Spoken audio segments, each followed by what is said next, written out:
Ava? კი ბატონო, მეგობრებო, როგორია თქვენი თვით შეფასება? ჩვენ ადამიანებს გვჭირდება თავდაჯერებულობის განცდა, რომელიც გვიბიძგებს იმისკენ, რომ მივახციოთ ყველაზე მნიშვნელოვანს, თუმცა ხშირად თვით შეფასება აღზრდის სტილითა და გარემოთი არის განპირობებული და ზოგჯერ უკიდურესად დაბალი, ზოგჯერ კი მაღალია. საკუთარ თავზე ჩვენი წარმოდგენა განსაზღვრავს თუ რამდენად შევძლებთ ჩვენში არსებული უსაზღვრო პოტენციალის გამოყენებას. დღევანდელი ჩვენი გადაცემის სტუმარია ფსიქოლოგი ზურამ ხეიძე, რომელიც აგვეხმარება იმის გარკვევაში თუ რას გულისხმობს ჯანსაღი თვით შეფასება და რა გავლენა აქვს მას ჩვენს ყოველდღიურობაზე. მისგან არაერთ პრაქტიკულ რჩევასაც მოვისმენთ. დილამშვიდობისა ბატონო ზურამ, მოგესალმებით. მადლობა მოგზანებისთვის. მოდით განსაზღვროთ, როგორები არიან ადამიანები, რომლებსაც აქვთ დაბალი და მაღალი თვით შეფასება. მაღალი თვით შეფასება ადამიანს განაწყობს აქტიურობისკენ, მოქმედებისკენ, სადაც მისი თვით შეფასება მაღალი. დაბალი თვით შეფასება პირიქით იმ მოქმედებას ბლოკავს, აჩერებს და ადამიანი თუ არ არის რაღაცაში დარწმუნებული ან დაბალი თვით შეფასება, ის არ ახორციელებს გარკვეულ მოქმედებას რაღაცის მისაღებად.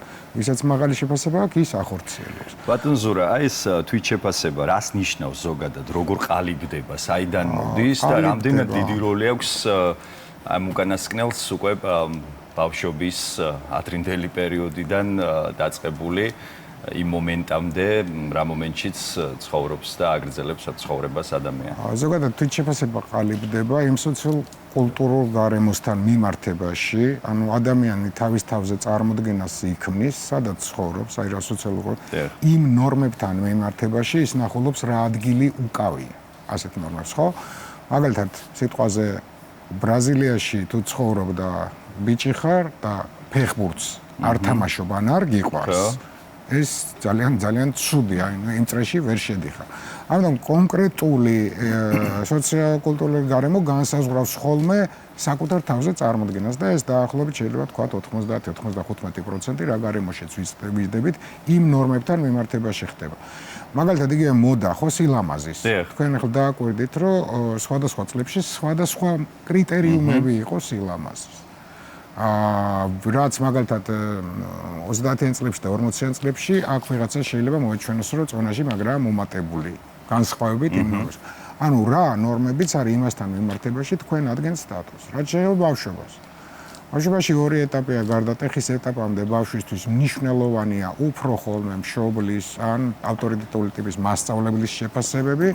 აი გარდატეხის ასაკს რო ვეძახით, აქ ჩდება მესხატის გაჩენა, ანუ პიროვნულის და მას უკვე აინტერესებს იმ სოციალური წრის შეფასება, რას წარმოადგენს, ვიდრე მშობელი რას ეუბნება და სხვა რას ეუბნება. თუმცა აი მშობლის სიტყვები, მაგალითად გენიოსი ხარ, ულამაზესი ხარ, აი ეს ხომ არ ფორმირდება შემდგომში, როდესაც უკვე გარდატეხის ასაკსაც გადალახავს ადამიანი და უკვე ასე მიიღებს საკუთარ თავს.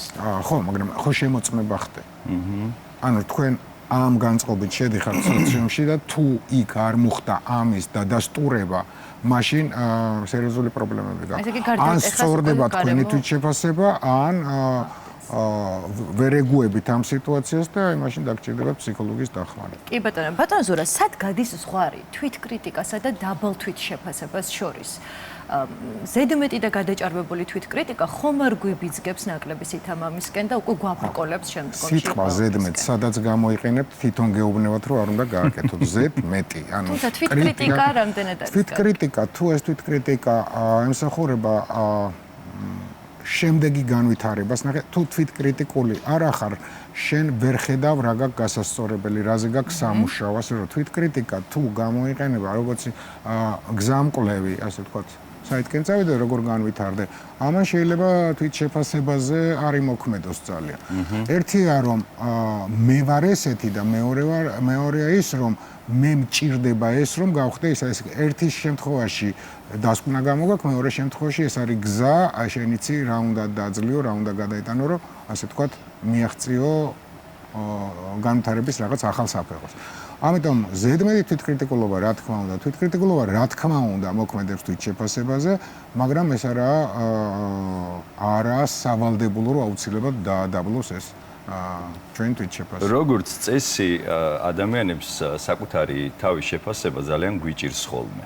ან ვაფასებთ გადაჭარბებულად, ან ხანდახან ვართ ხოლმე სუბიექტურები, ხანდახან ვართ ხოლმე ძალიან თვითკრიტიკულები. აი როგორ შეიძლება რომ აი რაღაცა მესამე პირის თვალით შეხედოს საკუთარ თავს ადამიანმა და მიხვდეს რომ გარკვეული პრობლემები აქვს მას თვითშებასებასთან დაკავშირებით, რაც თავისთავად ცხადია რომ ცხოვრების პარალელურად უამრავი მიმართულებით გვიშლის ხელს, ეს იქნება პირადი ურთიერთობები, სამსახურეობრივი და ზოგადად ცხოვრებაში. აი რა არის ის მთავარი სიმპტომები, რომელიც შეიძლება ჩვენს თავში აღმოვაჩინოთ და ვაღიაროთ პირველ რიგში საკუთარ თავთან, რომ მე თვითშეფასების პრობლემა მაქვს. თუ ვაღიარებ, რომ თვითშეფასების პრობლემა მაქვს, ზოგადად ეს მექანიზმი მუშაობს ჩემს საწინააღმდეგოდ. კიდევ ამბობ, რომ თვითშეფასება ყალიბდება მოსინჯვაში რაღაცასთან მიმართებებში და მე ვხედავ რა უნარები მაქვს. მესამე თვალი, ანუ ობიექტურად, თქვენ თვითონ თქვით და მართლა ესეა, რომ ძირითადად აქცენტის გაკეთება ხდება ხოლმე, რომ დაბალი თვითშეფასება აქვს ადამიანს. ანუ პრობლემა არის ხოლმე ეგ. პრობლემა ასევეა მაღალი თვითშეფასება. ხადია. იმიტომ რომ ნახეთ, ფსიქიკას ისეა გაწყობილი, რომ ყველაფერს თავის ფუნქცია აქვს. თქვენ თუ გონიათ, რომ თქვათ, ერთი კორპუსიდან მეორე კორპუსის სახურავზე გადახტებით, იმიტომ რომ მაღალი შეფასება გაქვთ ამ ნაწილში, თქვენ ამ ქმედებას ჩაიდენთ. თვითშეფასება ვისაც დაბალი აქვს, მოდი ვთქვათ, ამ ნაწილში ის არ ჩაიდენს, მაგრამ მოდი ვნახოთ რისკი უბედური შემთხვევაში თქვენთან მეტია ვიდრე დაბალ თვითშეფასებას. ანუ ერთის მხრივ ეს შეფასება, ხო, მეტ დაცვის მექანიზმს რთავს ფსიქოლოგიურს, ან თქვათ ვარ ისეთი, უზარმაზარი ყური მაქვს და დიდი თავი მაქვს და ვიღაცას არ მოვწონვარ და მე ვიცი რომ როგორ მოვეწონები, დიდი ყური მაქვს და დიდი. ნახეთ, აი შესაბამისი თვითშეფასება, ასე რომ დავარქვათ, არის ყველაზე სწორი. და ამასთან ნორმალური ადამიანი მოდის შემხებლობაში. შემდგომ არასაც თქვენ ამბობთ როგორ, ხო? თუ კიდევ ერთხელ ვამბობ, ეს ჩემი თვითკრიტიკულობა და ხედვა მე მიწყობს განვითარებაში ხელს და არა როგორ თქვა, რაღაც არ ვიცი. აი ჩავარდი საზოგადოებაში, მოდი ხელოვნებაზე ალაპარაკ და არ ვიცი მხატვრები, ხო? დიახ. დამარტყავს რა თქმა უნდა, ნახეთ, წრეა, ყველა ლაპარაკობს რაღაცას. მაგრამ ნახე მე შემიძლია ეს ცოდნა ავიღო და მეორე შემთხვევაში გავათანაბრო შანსი იმ სოციუმში ურთიერთობისთვის. ხო? არ ვიცი რაღაც, რა ვიცი მე ჭადრაკს თუდად თამაშობ, ხო? დაუშვათ. არის ჩანაშვილს აქ სხვათა შორის თვითშეფასება რას აკეთებს თუ გახსოვთ მეზობლები მოილაპარაკებენ რომ ერთ მეზობელს მოაგებინონ სულ ჭადრაკი, იმიტომ რომ რაღაც უბედურია და სულ აგებინებენ და როგორ იცვლება ამის დამოკიდებულება. ყველას ამოვა ხელში რა, ყველას ძალიან გაუბერებს და ყველა მოუგებს რა და დაარტყა.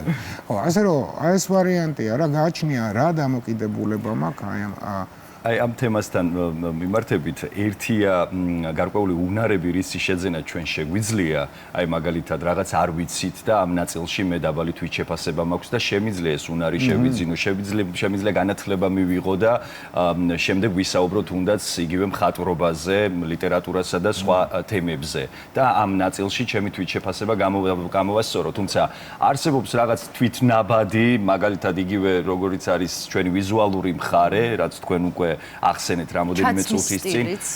ჩაცმის სტილის გამოსწორება შესაძლებელია თავისთავად. ცხადია ეს ყველაზე ნაკლები პრობლემაა, მაგრამ ის რაც ღმერთმა მოგცა, ხშირია შემთხვევები, როდესაც საკუთარ თავთან კონფლიქტში მოვდივართ ხოლმე. არ მოგწონს რაღაც ჩვენს გარეგნობაში. საკომპენსაციო მომენტებია, როგორ საკომპენსაციო.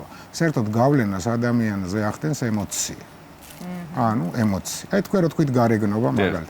გარეგნობა არის პირველადი ემოცია, იმიტომ რომ შემოგხედა ადამიანი და რაც ხარ ეს ხარ. არ გინახიათ ლამაზი ადამიანი, რომელსაც ხმა რო ამოიღო, ლამაზი აღარ არის? ცხადია.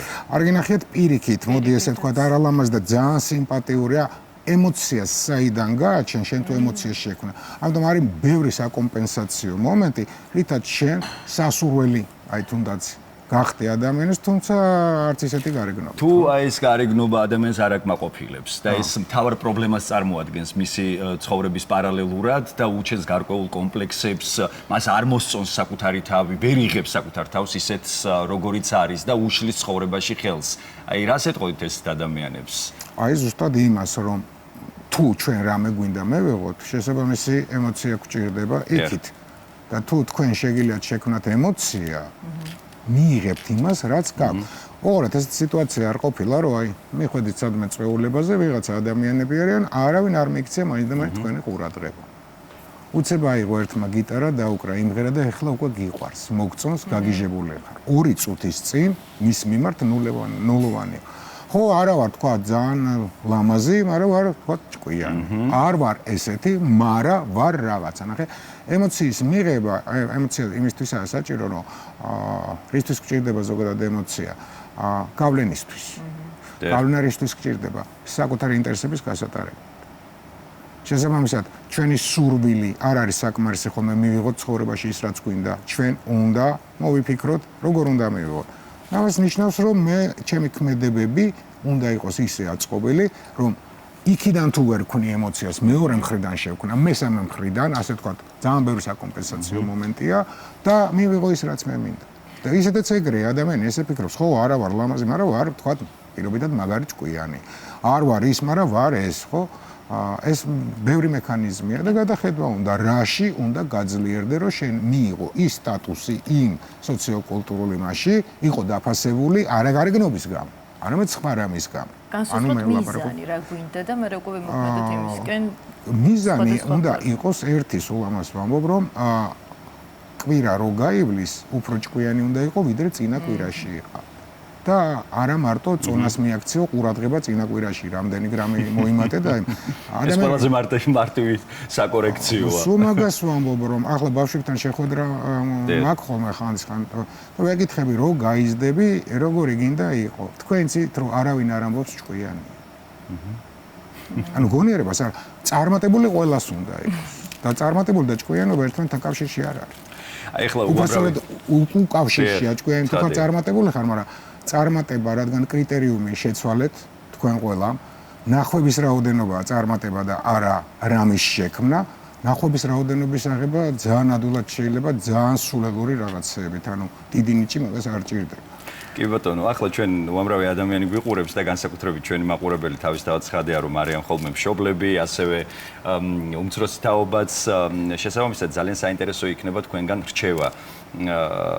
როგორ შეიძლება ბავშვს თავის განვითარების პარალელურად დავეხმაროთ Twitch შეფასების ამაღლებაში. რა აუცილებელი ნაბიჯებია, რა აუცილებელი სიტყვები გზავნილებია ყოველდღიურ ცხოვრებაში, რომელიც უნდა კეთდებოდეს მათ მიმართ, რომ მათ შეექმნათ საკუთარ თავზე შესაბამისი წარმოდგენა, არ იყოს Twitch შეფასება გადაჭარბებულიც, რომელიც თავადაც აღნიშნეთ, რომ შესაძლებელია კიდევ უფრო რისკის შემცველი იყოს, ვიდრე დაბალი Twitch შეფასება. ახლა ბავშვთან ურთიერთობა ესეთი პროცესი არ არის მარტივი ერთი რჩევით, მაგრამ უყურეთ ბავშვი უნდა მივაჩვიოთ კრიზისულ სიტუაციაში ამოხსნების მიგნებას. ის კი არა რომ კრიზისულ სიტუაციაში არ ჩავარდეს. არა, კრიზისი არის ნებისმიერი, შეიძლება ურთიერთობაში კრიზისი, შეიძლება რაღაცაში. მოდი ამოხსნათ ეს როგორ გამოდივართ ამ სიტუაციიდან. ეს ცვლის მის დამოკიდებულებას და ტრაგედიად კი არ აღიქვავს. საერთოდ ადამიანი ძლიერია თუ მას შეუძლია ცვლილებებისადმი ადაპტირება, საერთოდ ფსიქიკის ფუნქცია თლიანობაში რო განვიხილოთ, ეს არის ადაპტაცია. შეგუებ, რაღაც შეიცვალა, მე რაღაც უნდა გამოცვა. ასე ვთქვა. იმასთან დაკავშირებით რომ უკეთესად ვიქნებ. თუ ამას ბავშვობიდანვე შევაჩერთ და მივცემთ ამოცანებს, რომ რაღაც როგორ არის, რაღაცა ამოხსნა, რაღაცა ვერ ამოხსნა, რაღაცა ამოხსნა და აზარს გაუჩენ იმისა, რომ კრიზისული სიტუაცია შეცვალო, შეიძლება კრიზისი მისთვის ისიც გახდეს, რა ქვია. აზარტული. ნახეთ, ჭადრაკი ვახსენეთ, ჭადრაკს თქვენ სუსტ მოთამაშეს, დიდხანს ვერ ეთამაშებით, თუ სამსვლაში უგებთ, არ გინდა თამაში, მაგრამ თუ რთულია უკვე შენთვის საინტერესო ხდება. მიუხედავად იმისა, რომ რისკი წაგების მეტია ძლიერ მოთამაშესთან, შენ ეს ასე რომ გააჩნია აი ამ დამოკიდებულებებს, როგორ ჩამოუყალიბებთ ბავშვს. ძალიან დიდი მადლობა თქვენთან საუბარი არასდროს არ არის ზედმეტი და ყოველთვის გვინდა რომ მეტი დრო გქონდეს, თუმცა ჩვენი ფორმატი ამის შესაძლებლობას არ გვაძლევს ხოლმე, აი ესე რაღაცნაირად გაგვიფრინდება ხოლმე დრო. ურმესი მადლობა. მაგრამ ცდავარია მნიშვნელოვანი და ფუნდამენტური საკითხები Twitch შეფასების შესახებ მოვისმინეთ.